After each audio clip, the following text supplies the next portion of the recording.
আরেকটা জিনিস আমি পুলিশে সবসময় বলবো, সিভিল ড্রেসে কোনো কাউকে গ্রেপ্তার করা যাবে না, ইউনিফর্মে যেতে হবে, অথবা তোমাদের ওই থাকতে হবে, কি জানি বলে, জ্যাকেট থাকতে হবে, জ্যাকেট বা ভেস্ট থাকতে হবে, ভেস্ট থাকতে হবে, মানে ওই সিভিল ড্রেসে দেয়া কাউকে তোমরা গ্রেপ্তার করতে পারবে না। এই পোস্টিং কি বানিয়ে কোনো ওসি যেন ঘুষ না খায়, এটাও যেন আমি শুনতে চাই।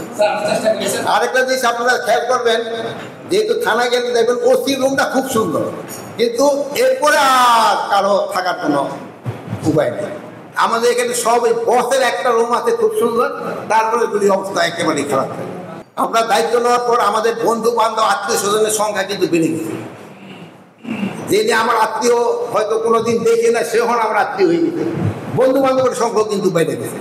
এই জন্য অনেক সময় আপনার কাছে যাইয়া রিকোয়েস্ট করবে যে আমি তো আমাকে স্বরাষ্ট্র উপদেষ্টার আত্মীয়, আমার এটা আমি এটার ক্ষেত্রে একটা ইনস্ট্রাকশন আমি আগেও দিয়েছি, আপনাকে সাংবাদিকদের সামনেও বলছি, প্রথমবার গেলে চা বিস্কুট একটু খাওয়া দেন, দ্বিতীয়বার পুলিশের কাছে হ্যান্ড ওভার করে দিন, দ্বিতীয়বার তাহলে পুলিশের কাছে হ্যান্ড ওভার করে দিন। যদি কোনো কিছু কারো দরকার হয় আমি নিজে দিয়ে দিই।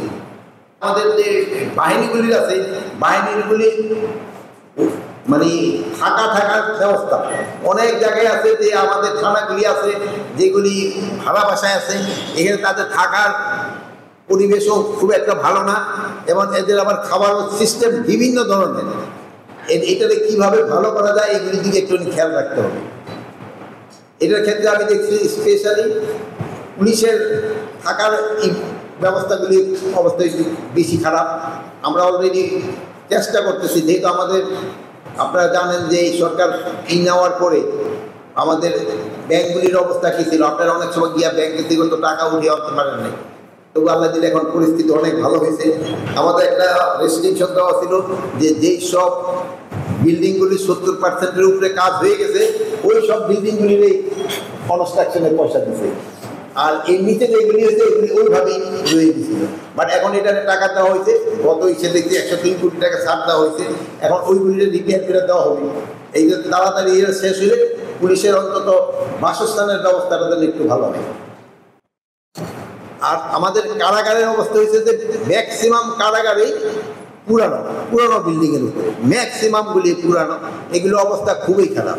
কিন্তু আবার আমাদের নূতন কারাগার যেটা করা হয়েছে কেরানীগঞ্জ, আমি সেই কেরানীগঞ্জ কারাগার পরিদর্শনে গেছিলাম, ওই কারাগারের পরিদর্শন করে মনে হলো ওই কারাগারও মনে হয় কয়েকদিনের ভিতরে পুরান হয়ে গেছে। এটার কনস্ট্রাকশন এত খারাপ, মানে যদিও ওই কারাগারগুলি পিডব্লিউডি করতে, বাট ওই সময় যেহেতু কন্ট্রাক্টররা ছিল মোর ইনফ্লুয়েন্সিয়াল, এই জন্য তারা এমন বিল্ডিং করছে, মানে ওইটাতে কতদিন থাকবো আল্লাহ জানে।